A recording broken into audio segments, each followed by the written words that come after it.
আমার নাম আছে, নাম থাকার পরও আল্লাহ পাক আমাকে সেকেন্ড হোমের ব্যবস্থা করে দিয়েছেন। জামাত ইসলাম ওনারা সময়ে সময়ে ভুল করে ফেলেন। এই ভুল যদি ওনারা না করতেন তাইলে ওনাদের যে সমস্ত আল্লাহর অলিগুলি যিনি শাহাদাত বরণ করেছেন ওনাদের শাহাদাত বরণ করা প্রয়োজন হতো না। প্রিয় দর্শক, বাংলা ভিশনের দেশের কথা অনুষ্ঠানে আপনাদের স্বাগত জানাচ্ছি। আমাদের এই অনুষ্ঠানে দেশের গুরুত্বপূর্ণ ব্যক্তিদের আমরা আমন্ত্রণ জানাই। আজকে আমাদের সাথে উপস্থিত আছেন দেশের অভিজ্ঞ পার্লামেন্টারিয়ান, বিশিষ্ট রাজনীতিবিদ কাজী শাহ মোফাজ্জল হোসেন কায়কোবাদ। ফ্যাসিস্ট শেখ হাসিনা সরকারের সময় থেকে এ পর্যন্ত দীর্ঘ 13 বছর তিনি নির্বাসিত জীবন কাটিয়েছেন। গত শনিবার তিনি দেশে এসেছেন। আমরা তার থেকে তার বর্ণাঢ্য যে রাজনৈতিক জীবন আছে সেই জীবন নিয়ে গল্প শুনব। পুরো সময় জুড়ে আমি থাকব নিয়াজ মাকদুম। কায়কোবাদ ভাই, আপনি কেমন আছেন?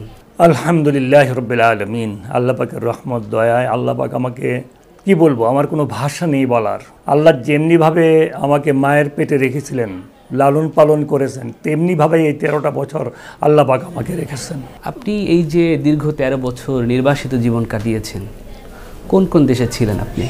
আমি এখান থেকে প্রথম যাই মালয়েশিয়া হয়ে সিঙ্গাপুর থেকে তারপরে যাই সৌদি আরবে দীর্ঘদিন ছিলাম। ওখানে আলহামদুলিল্লাহ আল্লাহ পাক আমাকে আল্লাহর মেহমান হিসাবে এমন সুন্দর ব্যবস্থা করে দিয়েছিলেন। যতদিন বাদশাহ আবদুল্লাহ ক্ষমতায় ছিলেন ততদিন আমি সৌদি আরবে অবস্থান করেছিলাম। এমন সুন্দরভাবে অবস্থান করেছিলাম, শুধু মক্কা মদিনায় নবী সাল্লাল্লাহু আলাইহি সাল্লামের মসজিদে নববী আর আল্লাহর ঘর, এই দুইয়ের মধ্যে আমার সীমাবদ্ধতা ছিল। তারপর বাদশাহ আবদুল্লাহ মারা যাওয়ার পর আমি চলে আসছি দুবাই আসার পরে আওয়ামী লীগ সরকার আমাকে শুধু মামলা দিয়েই ক্ষান্ত হন নাই, ইন্টারপোলে আমার নাম দিল আমাকে ধরে নিয়ে যাওয়ার জন্য, দেশে ধরে নিয়ে আসার জন্য। ইন্টারপোলে নাম দেওয়ার পরে আমি ওই মুহূর্তে ছিলাম মালয়েশিয়া থেকে ম্যাডাম জিয়া লন্ডন থেকে দুবাই হয়ে ঢাকা আসবেন শুনে আমি আবার দুবাই আসলাম।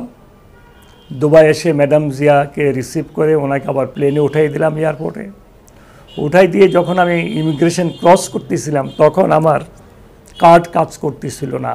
তারপর ইমিগ্রেশন অফিসারের কাছে গেলাম, উনি পুলিশ ডেকে আনলো, পুলিশ ডেকে এনে আমাকে হ্যান্ড ওভার করে দিল। পুলিশ আমার মোবাইল নিয়ে গেল, আমার পাসপোর্ট নিয়ে গেল, তারা আমাকে দেশে পাঠাই দিবে।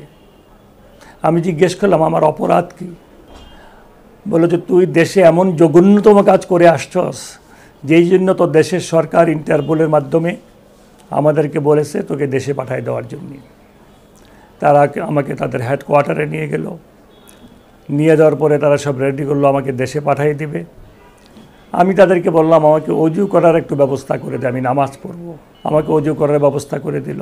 আমি আসরের নামাজ, তখন সময় আসরের আগে আমাকে মসজিদে নববীর এক হুজুর আমাকে একটা 2 রাকাত নফল নামাজ শিখিয়ে দিয়েছিল যে কোনো অসুবিধা পড়লে তুমি 2 রাকাত নফল নামাজ পড়ো।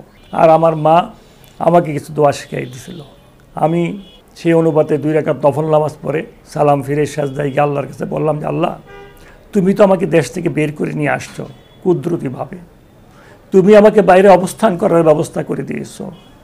আজকে যেভাবে আমাকে অ্যারেস্ট করেছে দেশে পাঠাই দেওয়ার জন্য, তা আল্লাহ তাহলে কী হবে আমার? তুমি আমাকে হেফাজত করো।